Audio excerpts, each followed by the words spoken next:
So, let's see. In seventh grade, when our movie career started, we were into making short films, and Quentin always had these interesting ideas. Um, and one of them obviously is Cabin Fever, which is Isolation now. And with Cabin Fever, he wrote a script, like on just basic Word document. And I remember, he did that, after he told me the idea and got me involved with the project and everything. So yeah, just come over one day and we can start making this movie. I'm like, okay, yeah, because we've done a few other movies in the past, some mini zombie short films, this mini series that we had, and yeah. So then I went over to his place and he showed me the script. I remember this time we decided not to use our real names, so the characters' names were Arnold, which was Quentin, and Tony, which was me. So then I remember we started filming, and the camera wasn't involved as much. It wasn't like a Blair Witch kind of project kind of movie. There was no POV yet, and so we mostly just focused on the characters really just falling apart with these nightmares that they have.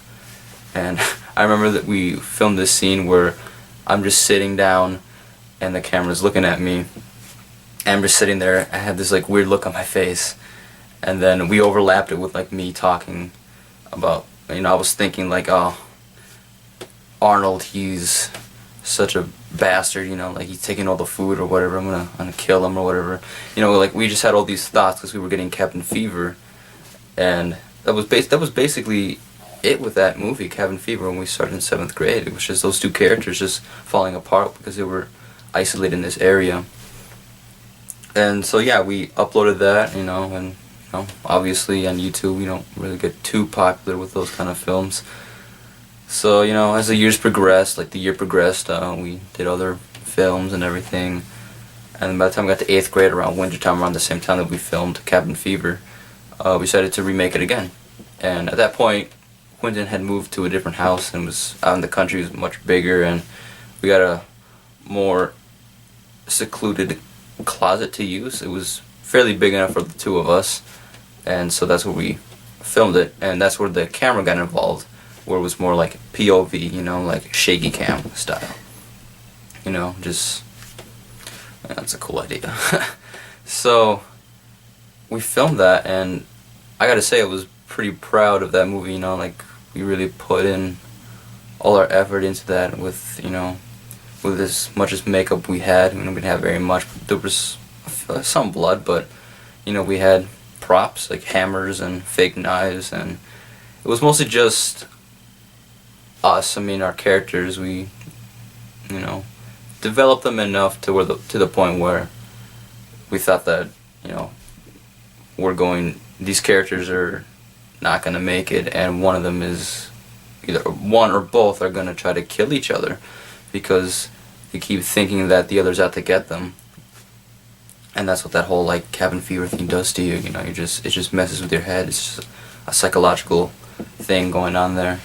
So yeah, and then at that point we didn't change our names. We had Quentin and Javi, and then in the end my character was killed.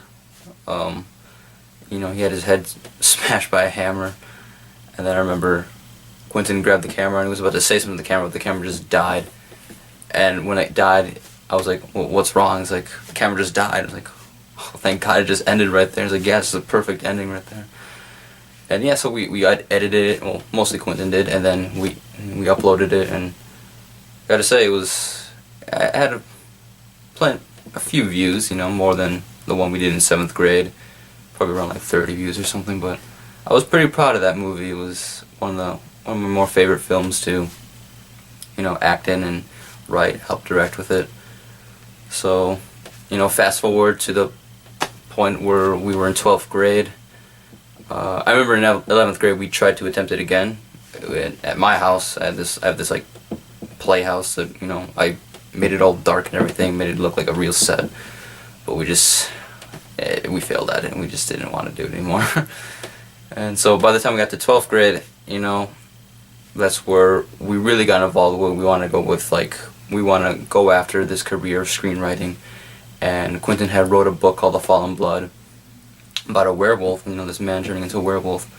And I was like, yeah, that's a great idea, like you writing a book, you're going to be an author and everything. And then one day he called me up and he's like, why not make into a script, like, this guy who knows people who can make movies, help make movies. Like, yeah, man, that sounds awesome, like we can do this. And, we eventually cranked out like about 20-ish pages of it. And the writing process did take quite a long time, because obviously, like, when you're going from a book to a movie, there's so much to, like, dig into, what you want to cut out, what you want to put in and everything. And you kind of have to develop the character a little bit more in the screenplay than in the actual story, because you can do it pretty quickly and you're just engaged with the story. So then at one point, Quentin was telling me that, like, we can't, it's going to be really hard to make our first movie with The Fallen Blood, because it's such a much bigger budget. We need tons of makeup and everything, and for the werewolf, and the sceneries, just the locations, everything. It takes place in a city. It's just way too big. Like, we can't really do that right now. I mean, we could really try, but it's going to take a long time. So he was telling me that he was he was looking up old horror movies like The Evil Dead and Friday the 13th, and all those had really low budgets, and they just took place in the woods or whatever, and then there was just a few characters, and it was mostly just the story that counted there. So he's like, why not make our first movie Cabin Fever? And it took me some time to think about it. I'm like, yeah, sure, why not? Like, always go back to Cabin Fever. That'd be a great, horror movie, just low budget. We could definitely do it. So then, one day I came over, and then we just started talking about the story. We started to talk about the characters. We made new characters. We developed them. And we just cranked out just a bunch of different things, and then eventually we started writing it. And we got up to about 40 pages, and roughly a screenplay needs to be between 80 and 100 pages, and so we're halfway there. So that's basically it with the inception of Isolation.